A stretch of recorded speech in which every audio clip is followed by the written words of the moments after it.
If you criticise the religion of peace, you're likely to be accused of hate speech by people who will go on to abuse and to threaten you as graphically and disgustingly as their fevered imaginations will allow. Yet you'll be the one guilty of hate speech. And if you're unlucky enough to live in certain parts of Europe, you'll also be prosecuted as a criminal.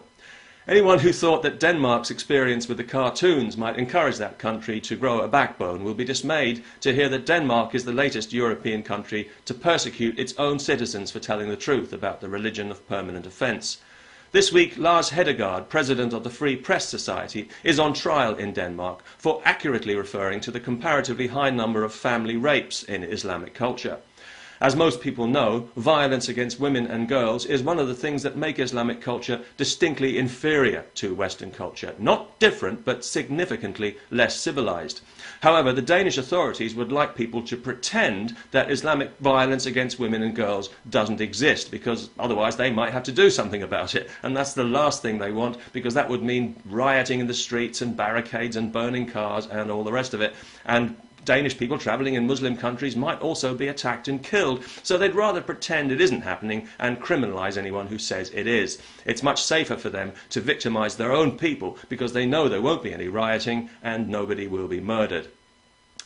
In this trial, as with the other two show trials currently underway in the Netherlands and in Austria, the truth is no defence, because this is not about establishing the truth or upholding the truth, which is what justice is supposed to do. It's about suppressing the truth to appease the threat of Muslim violence, which makes it an act of cultural terrorism. And it's compounded by the fact that we haven't heard a word about any of this from the Western media, the so-called free press, who seem to want to keep it as their little secret.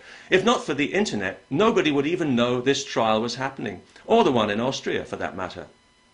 Causing offence is now a crime in several European countries. Doesn't anyone in the Western media have anything critical to say about that at all? Or are they all too stupid and complacent to realise that these laws also threaten the freedom of the press, as well as that of ordinary people to express an honest opinion?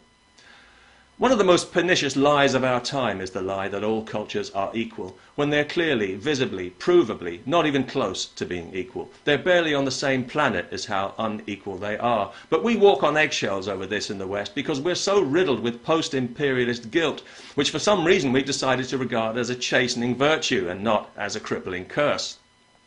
When you allow millions of people to immigrate from places where they mutilate their daughters as a matter of course, where they kill them in a heartbeat over some twisted sense of honour, and where rape victims are treated as criminals, it doesn't take a genius to know that you're going to be importing these values and attitudes as well, wholesale, unless you take steps to prevent it. And that's something we've spectacularly failed to do in Europe. Indeed, we've encouraged it by fostering separatism and ghettoisation in the guise of our old friend multiculturalism. And as a consequence, Islamic violence against women and girls is an ugly reality in Europe. And for anyone to use the law to try and suppress discussion of it is not enlightened or tolerant or liberal. It's shameful and stupid and cowardly and unforgivable. It's cultural pollution at a criminal level. And if you live in Europe, your grandchildren will pay the price, and they'll despise you and everyone else alive today for letting it happen. Our civilization was fused in the crucible of opposing ideas freely expressed. That's the magic secret. It's the gold standard that made us what we are and made our society the most advanced in human history. And we have an obligation to uphold that standard, no matter what, for the sake of future generations. Despite the avalanche of rights we've been showered with in recent years, ducking out of this is one right we don't have, because without the right to speak your mind, all other rights are worthless.